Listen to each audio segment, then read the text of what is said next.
Hello everybody, welcome back to HardReset.Info channel. In today's video, I will show you how to change record settings on the Sony ZV-1 II.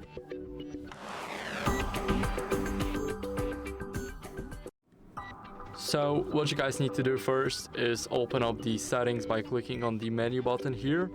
Now here we will have some icons. You can easily scroll through them or simply click them. Now go over to shooting mode. Here you can change the record settings, as you guys can see. Let me show you. Here we have the first one, the shoot mode. Here we can change it. Now we can go back and then we will have the image quality. So basically go to movie settings. Here you can change the record setting, as you guys can see. Now here you can also change the file format from HD to 4K. And here also what we have is media. Here you can try and format those from your camera. And yeah, that'd be it. Thank you guys for watching. Make sure to leave a like, subscribe, and see you next time. Bye.